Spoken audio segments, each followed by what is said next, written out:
అంటే నన్ను వదిలేదామని డిసైడ్ అయిపోయావా? ఛాన్సే లేదు. నువ్వు ఎలాగో నన్ను కట్ చేస్తావు కదా, కనీసం మా మమ్మీ డాడీనైనా కన్విన్స్ చేసుకుందామని బయలుదేరాను. ఇంతలో ఆంటీనే కాల్ చేసి మన గురించి అడిగారు. కట్ చేస్తే మనం ఇలా పక్కపక్క నడుస్తున్నాం.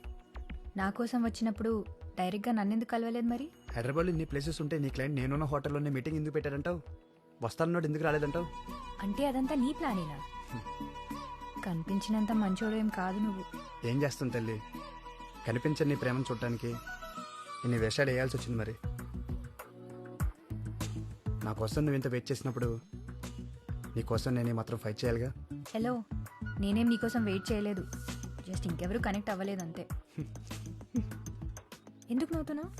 కాలేజీలో ఉన్నప్పుడు ఇంత తెగోలేదు నీకు. నన్ను ఇలా చేసేసావు నువ్వు. ఇప్పటికి నేను నోటితో అయితే చెప్పలేదు నువ్వు ఏమని? నేనంటే ఇష్టమని.